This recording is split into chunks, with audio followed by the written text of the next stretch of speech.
Mr. President, thank you for the recognition. I rise in support of this resolution, the resolution that would allow the Congress to say this is a rule we shouldn't go forward with, the EPA cross-border air pollution resolution of disapproval, or the so-called transport rule, which places mandates on power plants in certain states in order to impose and to spare neighboring states from emissions. The compliance date for this rule, Mr. President, is around the corner. It's January 1, 2012.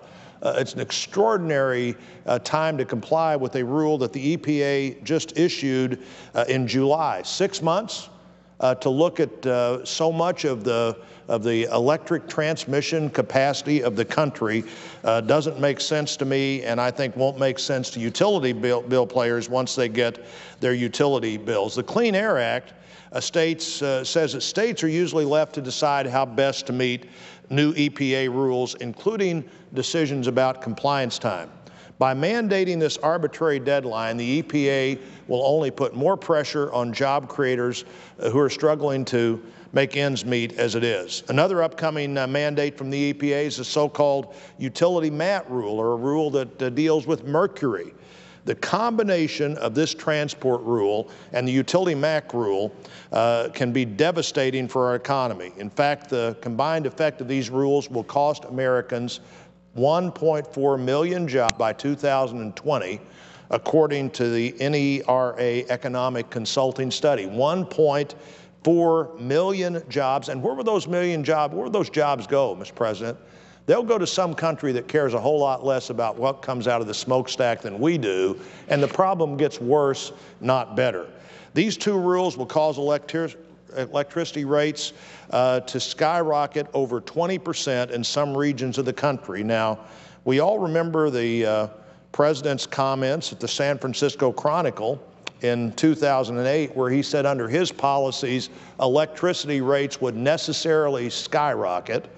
And so the plan appears to be working, but is that the right plan for a country with 9% unemployment? Is that the right plan for a country where the #1 priority should be private sector job creation?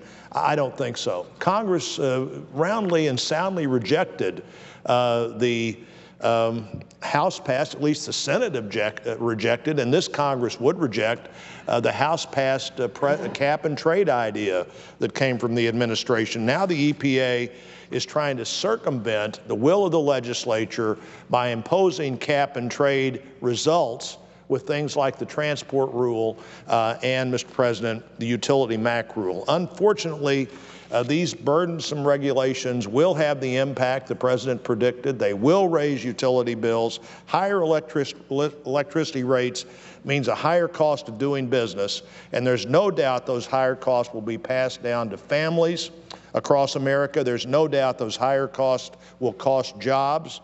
If we stand by and allow the EPA to impose these job-destroying regulations, job creators, families, seniors, small business owners will be hit by a costly tax hike that comes in the utility bill.